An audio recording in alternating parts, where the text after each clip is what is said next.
Good evening, dear viewers. My name is Brian Kurup, 4710 BSc Economics SY. So, today we'll be discussing my findings on the Soviet Union and how its eventual collapse and eventual birth took place.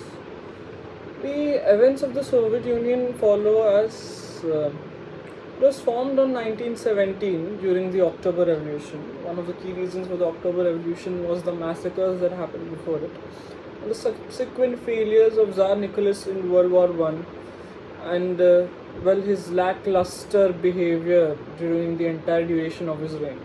His father hadn't specifically taught him how to, conduct the business of ruling a kingdom, so he was quite incompetent in that section.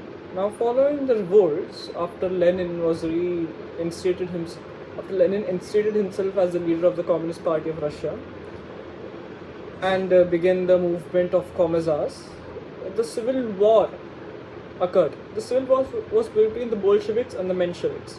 The Bolsheviks, though called the Bolsheviks, were actually the minority, while the Mensheviks, which actually mean the majority, were actually in the majority. Since the Bolsheviks won the movement, they went on to establish their own government, but that was not quite accepted by the Mensheviks, since they were the actual majority and the actual voting and powerful figures of the Russian administration.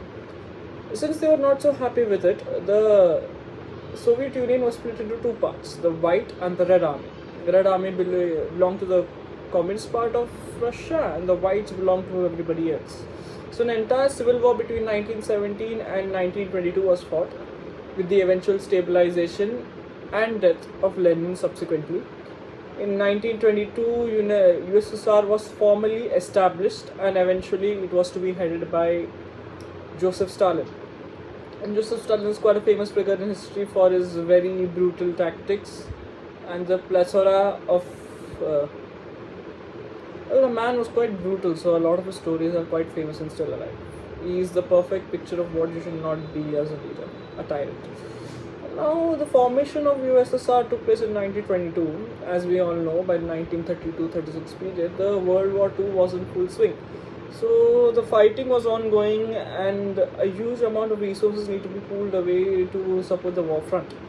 Now, that was a huge strain on the Russian economy, since it was in shambles after the recent civil war, the new occupation, the German push into Stalingrad. So it was not doing quite well. So a multitude of policies was enacted by the USSR, in conjunction to what needs to be done.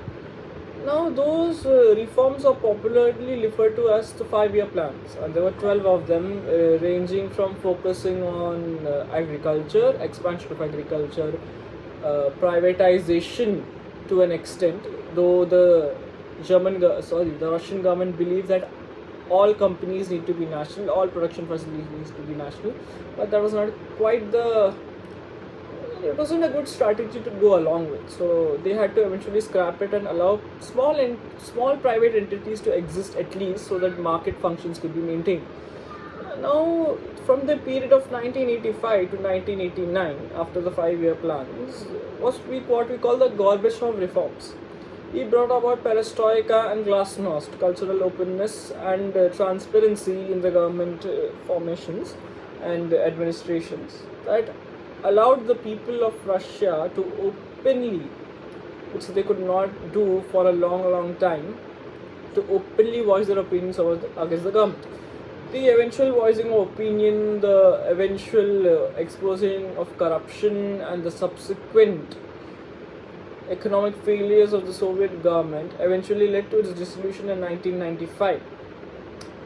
Though it is a topic of great interest, I have only 5 minutes to explain, and I would like to end with that. In 1991, Gorbachev implemented the last of his reforms before an election was formally held, and I believe Boris Yeltsin won that election, though he was then kidnapped by extremists who wanted to reinstate the USSR, but eventually that was sorted out, and Mikhail Gorbachev once again elected as the president of Russia. 1995 marks the end of USSR and the formation of the Russian Federation. Thank you.